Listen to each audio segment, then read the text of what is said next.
할렐루야. 이제 여름이 한풀 꺾이는 이 처서에 우리 문창교회 나오신 여러분들을 주님의 이름으로 환영합니다. 또한 축복합니다. 여러분들의 삶 가운데, 여러분들의 기도 제목 가운데 하나님의 은혜가 늘 항상 함께 할 수 있기를 주의 이름으로 간절히 축원합니다.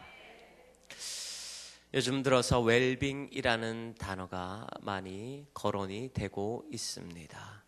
이 웰빙이라고 하는 말은 심신의 안녕과 건강을 위해서 행복을 도모하다라는 뜻입니다. 정말 우리가 무엇을 먹든지 마시든지, 우리가 어떤 차를 타든지 어떤 집에 살든지 우리는 우리의 행복을 추구하는 시대가 되었습니다. 이제 한국의 경제가 많이 발전을 하고 GNP가 2만 불이 넘어가다 보니까 이제는 무엇을 먹어도, 어떤 것을 먹어도 질을 따지게 되는 시대가 온 것입니다. 우리가 옷을 입어도 어떤 좋은 옷을 입는가에 우리는 관심이 쏠려 있습니다. 우리가 무엇을 먹는가도 얼마나 더 좋은 것을 먹느냐에 관심이 쏠려져 있습니다. 차를 타도 얼마나 좋고 얼마나 편안한 차를 타야 되는지 관심이 쏠려 있습니다. 우리가 집을 살아도 어떤 집이 좋은 집, 막 뒤에 막 산이 있고 앞에 막 강이 흐르는 막 이런 집을 또 우리들이 더 선호를 하는 것 같습니다. 이렇게 우리가 웰빙 하면서 우리 자신의 행복을 위해 행복한 인생을 살아가는 것을 우리는 지금 추구를 하는 시대를 살아가고 있습니다. 웰빙 하다 보니까 특별히 우리가 먹는 것에 엄청난 관심을 쏟게 되어 있는데요. 예전에는 그냥 많이만 먹으면 좋았던 시절이었습니다. 쌀밥이라도 많이 먹으면 좋았던 시절이에요. 돼지고기를 많이 먹으면 좋았던 시절이에요.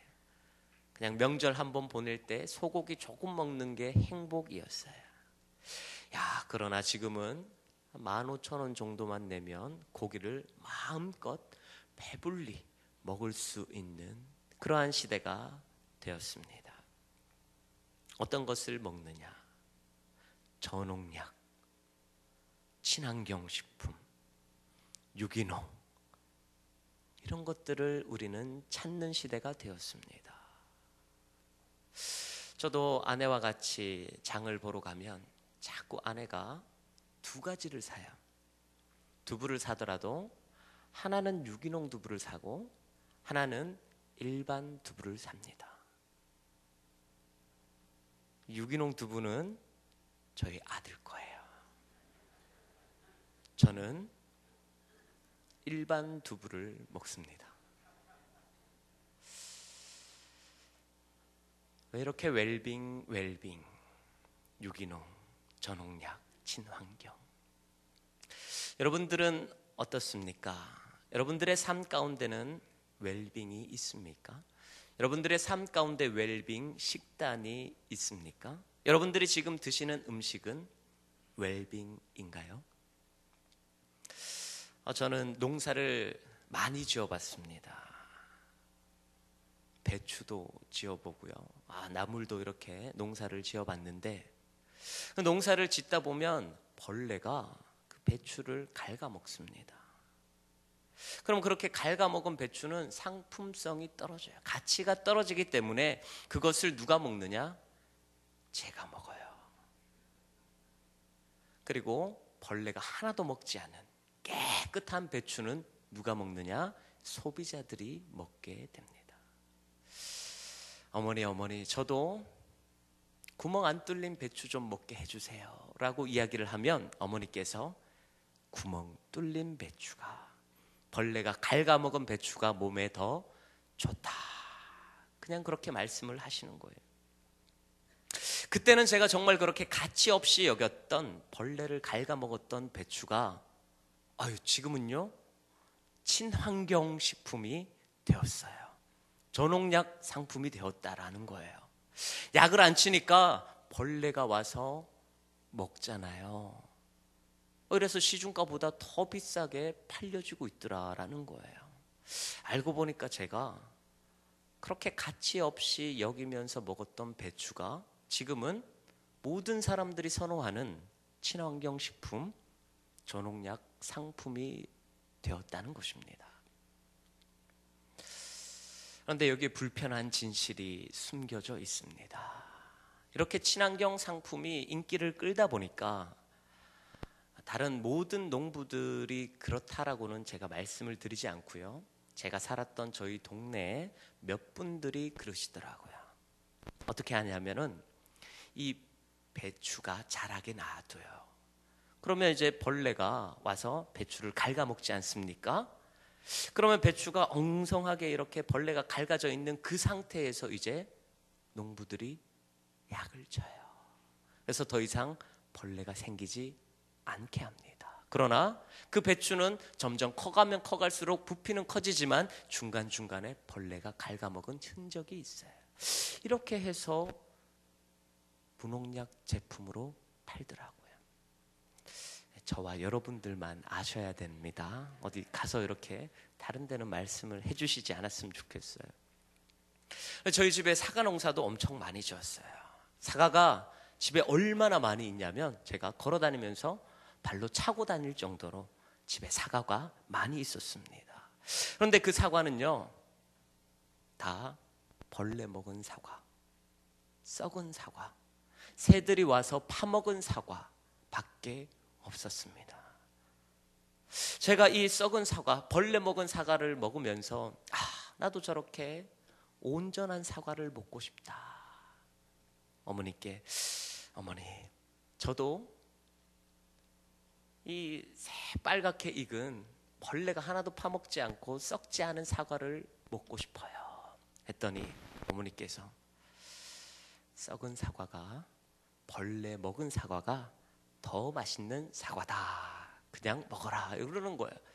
저는 그 사과를 먹으면서 하나도 맛이 없어 보여요. 썩은 사과니까요. 벌레가 먹은 사과니까요. 그런데 나중에 알게 된 사실인데요. 그 새들이, 까치라는 놈이 와서 이 사과를 파먹게 되는데 그 새들이 너무나도 잘 안다라는 거예요. 무엇을 잘 아느냐 하면은 제일 맛있는 사과를 안대요. 그러면서 꼭 새들이 와서 파먹는 거 보면은 제일 좋은 사과, 제일 당도 높은 사과를 콕콕콕 찝어먹고 달아난다라는 거예요. 제가 그렇게 맛없어 하면서 먹었던 그 사과가 가장 당도가 높았던 사과였습니다. 제가 그렇게 맛없어 먹었던 그 사과가 지금은 웰빙 식품으로, 전홍약 상품으로, 친환경 상품으로 등장하고 있는 현실입니다. 이 사과 농사에 대해서 또 불편한 진실을 한 가지 말씀을 드리면요, 저와 여러분들만 아셔야 됩니다. 여러분들이 사과를 고르실 때 주로 어떻게 고르시나요? 그 빨갛게 잘 익은 사과를 고르시지 않습니까? 빨갛게 익은 겉표면이 이렇게 빨가면 안에도 분명히 잘 익었을 거야. 그리고 당도도 제일 높을 거야 라고 생각을 하면서 우리는 빨간색 사과를 고르게 됩니다. 하지만 여기에 불편한 진실이 숨어 있는데요, 빨갛게 색깔을 내는 약도 있습니다. 그러면서 너무 빨갛게 익은 사과만 찾지 마시기 바랍니다. 우리가 모든 음식을 받을 때 이것이 친환경이냐, 이것이 전홍약이냐, 이것이 유기농이냐, 이것을 우리가 따지기보다는 이 모든 음식이 하나님께로부터 왔다. 이 모든 음식이 하나님께로부터 왔다. 이렇게 감사하는 마음을 가지고 우리 모든 음식을 받아 드실 수 있기를 주의 이름으로 간절히 바랍니다. 우리 하나님의 감사함으로부터 음식을 먹으면 그 모든 음식이 우리 마음 가운데서 생명의 양식이 될 줄로 믿습니다. 우리 믿는 자들이 웰빙을 너무 따지지 않았으면 좋겠습니다. 우리 믿는 자들은 웰빙보다는 이 웰다잉, 이 웰다잉을 좀 따지면서 살아갔으면 좋겠습니다.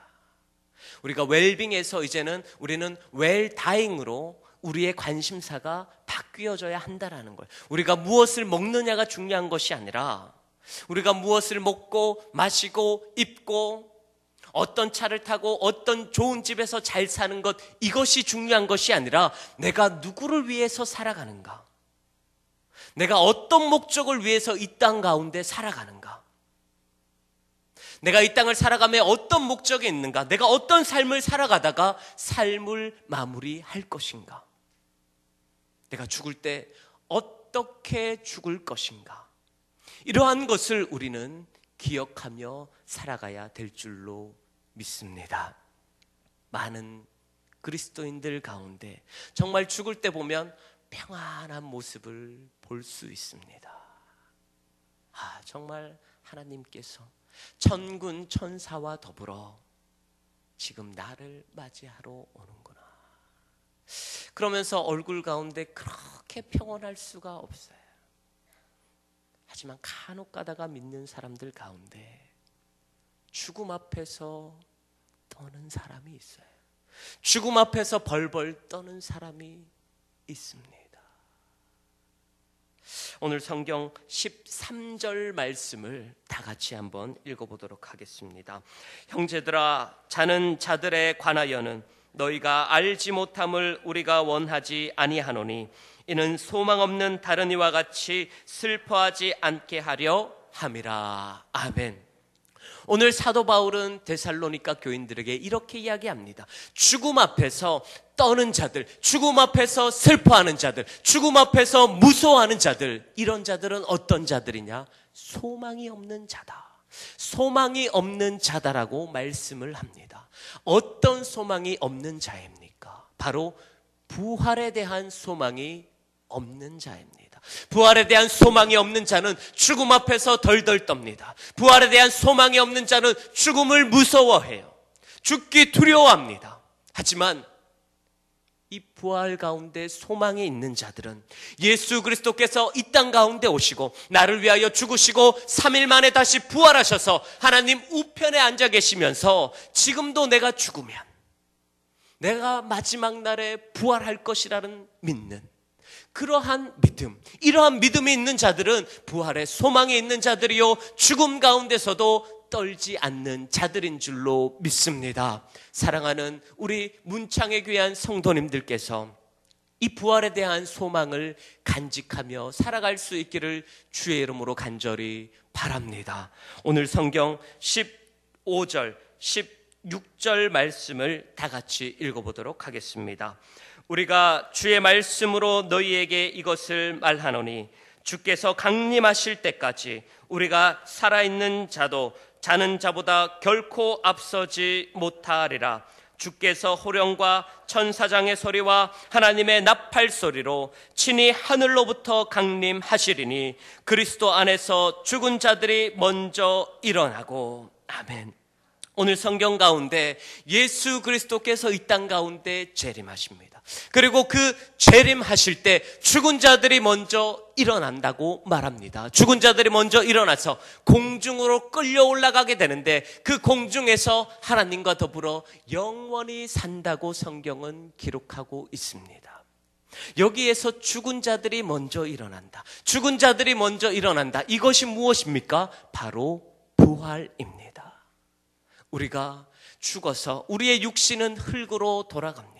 그러나 예수 그리스도께서 이 땅 가운데 재림하실 때 그 마지막 날에 하나님께서 우리 가운데 부활의 육체를 다시 선물하십니다.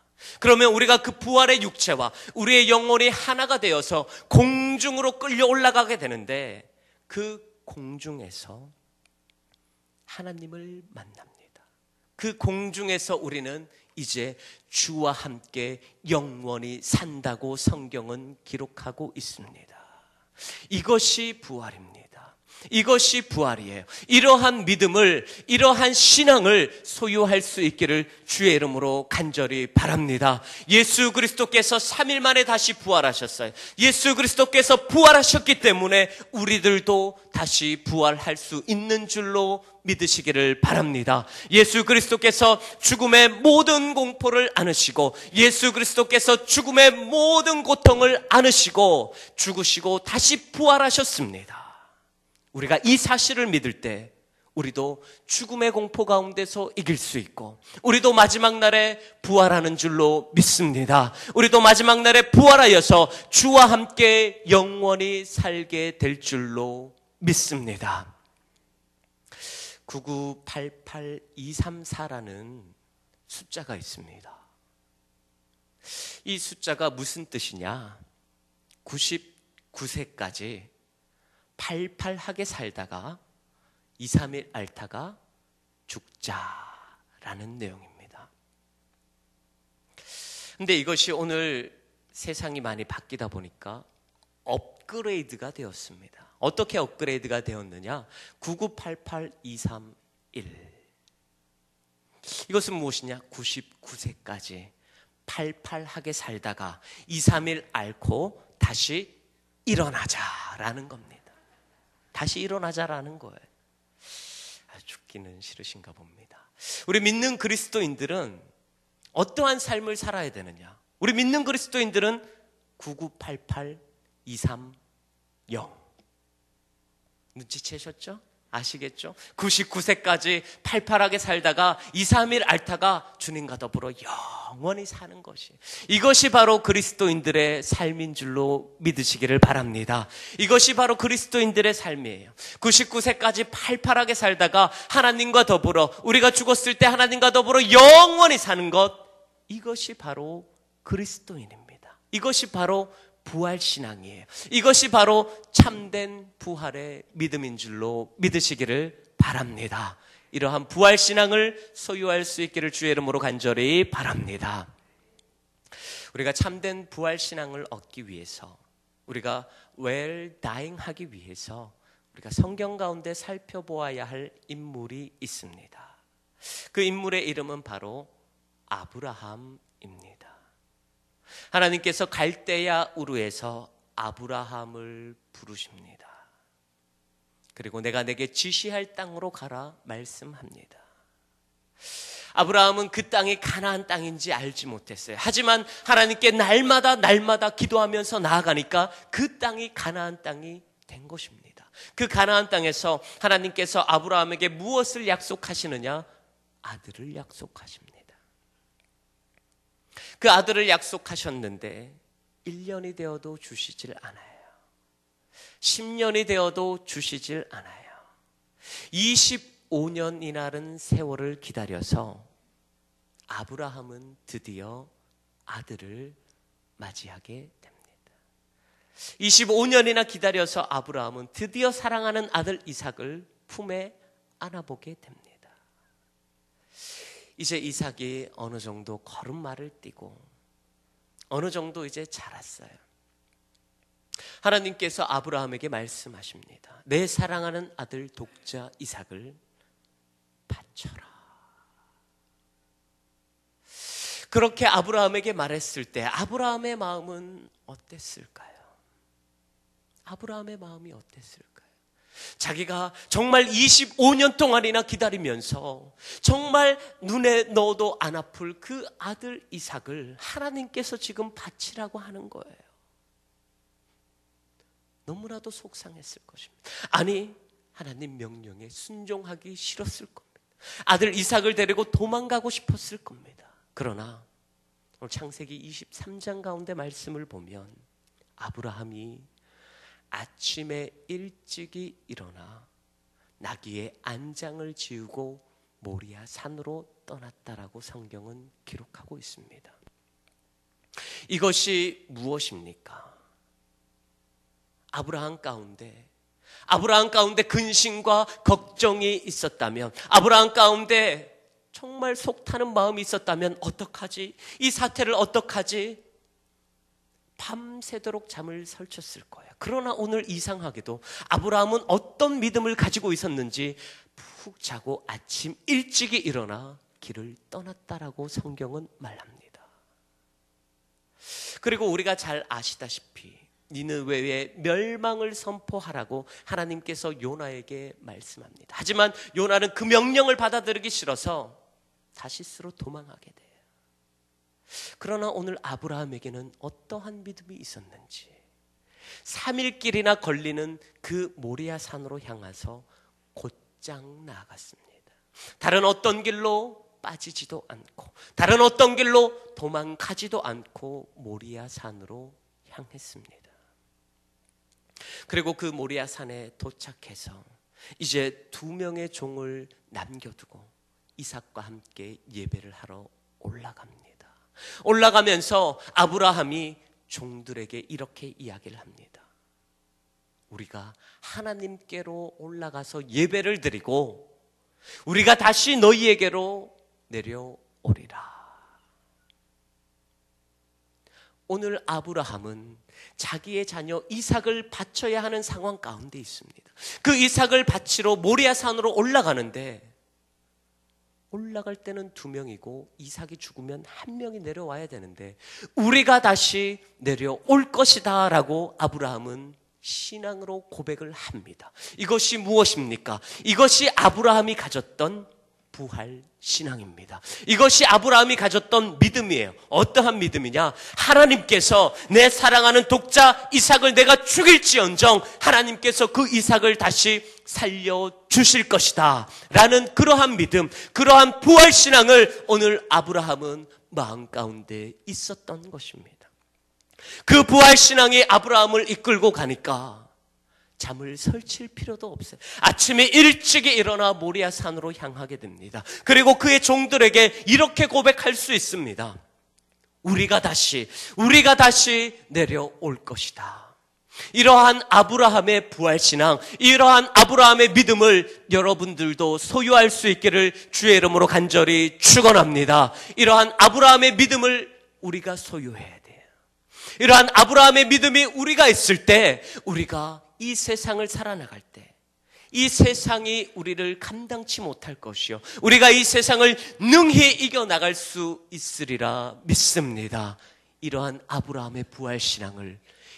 아브라함의 부활신앙을 소유할 수 있기를 주의 이름으로 간절히 축원합니다. 성경 가운데 부활신앙을 가진 자들이 더 있습니다. 욥기 19장 26절의 말씀을 보면 내 가죽이 벗김을 당한 뒤에 내가 육체 밖에서 하나님을 배우리라. 오늘 욥의 고난에 대해서 다들 잘 아실 겁니다. 욥이 어떠한 고난을 당했는지 다들 잘 아실 거예요. 순식간에 모든 10명의 자식들이 죽어버렸어요. 그리고 자기가 가지고 있는 모든 재산이 해오리 바람으로 없어져 버렸습니다. 이러한 상황 가운데서 벌레가 자기 자신의 몸을 먹고 있는 그러한 상황 가운데서 기왓장으로 자기 피부를 긁으면서 욥이 고백합니다. 내가 육체 밖에서 하나님을 배우리라. 오늘 욥 가운데 어떠한 신앙이 있었느냐? 오늘 욥 가운데 부활 신앙이 있었어요. 그 욥이 내 자녀들이 다 죽었지만 나의 모든 전 재산이 다 날아갔지만 하나님께서 우리 자녀들을 다시 살려주실 것이다. 하나님께서 나의 모든 재산을 복구해 주실 것이다. 그러한 믿음이 욥에게 있었다라는 것입니다. 그렇기 때문에 오늘 욥은 그 고난 가운데서 그 모든 고난을 이겨내고 내가 육체 밖에서 다시 하나님을 배울 것이다 라고 고백을 하고 있는 것입니다. 사랑하는 여러분, 우리들의 삶 가운데도 분명히 고난이 있습니다. 우리들의 삶 가운데도 분명히 견디어내기 힘든 일들이 있습니다. 하지만 욥이 가졌던 부활신앙을 가지십시오. 욥이 가졌던 그 믿음을 가지십시오. 그러면 여러분들이 어떠한 고난 가운데 있을지라도, 여러분들이 어떠한 어려움 가운데 처해 있을지라도 하나님께서 살 길을 허락하여 주실 줄로 믿습니다. 여러분들이 다윗을 잘 아실 것입니다. 사울 왕에게 얼마나 쫓겨다니는지 10년이 넘는 세월 동안 사울에게 쫓겨다닙니다. 내가 언제 사울의 칼에 맞아 죽을지 걱정이 돼요. 잠을 자더라도 1시간, 2시간 쪽잠밖에 자지를 못해요. 그러한 다윗이 오늘 시편 16편 10절 가운데 이렇게 고백을 합니다. 주께서 내 영혼을 스올에 버리지 아니하시며 주의 거룩한 자를 멸망시키지 않으실 것임이니이다. 할렐루야. 오늘 다윗이 그렇게 사울 가는데 쫓겨가는 가운데도 불구하고, 그렇게 사울에게 쫓겨가는데도 불구하고 하나님께서 나를 죽이지 아니하실 거야. 하나님께서 이 거룩한 자를 멸망시키지 아니하실 거야. 아니, 내가 죽더라도 하나님께서 나를 다시 살려주실 것이야. 이러한 믿음이 오늘 다윗 가운데 있었던 것입니다. 이러한 다윗의 믿음이 있었다 보니까 하나님께서 그 다윗 왕조를 축복하시는 거예요. 하나님께서 그 다윗 왕가를 축복하시는 거예요. 그래서 다윗의 씨로 말미암아 왕족이 끊어지지 않는 축복을 받게 됩니다. 그리고 다윗의 씨로 말미암아 메시아가 나오는 귀한 은혜를 경험하게 되었습니다. 사랑하는 여러분, 여러분들 이러한 삶을 살아가고 싶지 않습니까? 이렇게 아브라함처럼 4,000년이 지난 지금도 아브라함을 믿음의 조상이라고 이야기를 하며 그 아브라함이 가졌던 부활신앙, 여러분들도 소유할 수 있기를 주의 이름으로 간절히 바랍니다. 욥이 가졌던 그 부활신앙, 다윗이 가졌던 그 부활신앙을 여러분들이 소유할 수 있기를 간절히 바랍니다. 여러분들이 이 부활신앙을 가지고 이 세상을 살아나갈 때 여러분들의 고난도 이겨낼 것이요, 여러분들의 삶 가운데 힘든 일들도 이겨낼 것이요, 여러분들이 세상을 이기고 세상에 감당하지 못하는 귀한 일들과 귀한 역사가 여러분들의 삶 가운데 일어나게 될 줄로 믿습니다. 이러한 은혜, 이러한 부활신앙이 여러분들의 것이 될 수 있기를 주의 이름으로 축원합니다. 우리가 이렇게 부활신앙을 가진 자들이 소유해야 될 것이 있습니다. 그것은 바로 천국입니다. 오늘 성경 17절 말씀을 다 같이 한번 읽어보도록 하겠습니다. 그 후에 우리 살아남은 자들도 그들과 함께 구름 속으로 끌어올려 공중에서 주를 영접하게 하시리니 그리하여 우리가 항상 주와 함께 있으리라. 아멘. 우리가 영원히 주와 함께 있으리라. 우리가 영원히 주와 함께 있으리라. 이것이 무엇입니까? 바로 천국입니다.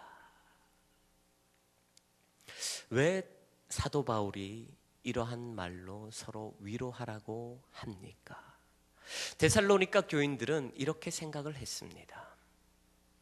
예수님의 재림이 곧 임박할 줄로만 알았던 것이에요. 예수님께서 곧 오실 줄 알았던 것입니다. 그런데 10년이 지나도 예수님께서 안 오세요. 20년이 지나도 예수님께서 안 오세요. 30년이 지나도 예수님께서 안 오세요. 그러다 보니까 점점 많은 사람들이 죽어져 가고 있습니다. 그리고 그 죽음의 두려움 가운데, 그 죽음의 공포 가운데 떨고 있는 데살로니가 교인들에게 사도 바울이 이렇게 말씀을 합니다. 두려워하지 말라. 죽음에서 두려워하지 말라. 그 모든 두려움을 이겨내라. 왜? 마지막 날에 예수님께서 이 땅 가운데 오시는데 우리의 모든 죽은 자들을 부활시켜 주실 것이다. 그리고 영원히 주와 함께 있을 것이다 라고 성경은 기록합니다. 우리 부활신앙을 가진 자들이 영원한 천국을 소유하며 살아갈 수 있기를 주의 이름으로 간절히 바랍니다. 우리가 어떻게 영생을 허락받을 수 있느냐? 우리가 어떻게 천국 시민이 될 수 있느냐? 그것은 우리가 부활신앙을 가져야만 합니다. 부활신앙을 가진 자들에게 오늘 하나님께서는 우리들에게 천국을 허락하여 주십니다. 이러한 천국을 영원히 소유할 수 있기를 주의 이름으로 간절히 바랍니다. 이 자리 가운데 나오신 우리 모든 문창의 성도님들 가운데 하나님께서 부활의 신앙을 주시고 하나님께서 영원한 천국을 주실 줄로 믿습니다. 이 예배 자리 가운데서, 이 하나님께 예배드리는 문창교회 가운데서 이러한 은혜를 받아 누리시기를 바랍니다. 이 자리 가운데서, 예배드리는 이 자리 가운데서 부활신앙을 받을 수 있기를 주의 이름으로 간절히 바랍니다. 이 예배드리는 이 자리 가운데서 하나님께서 여러분들에게 천국을 약속하여 주실 줄로 믿습니다. 이러한 은혜, 이러한 믿음을 소유하며 나아가시는, 이러한 은혜를 받아 누리시는 우리 문창의 귀한 성도님들의 삶이 될 수 있기를 주의 이름으로 간절히 축원합니다. 기도하겠습니다.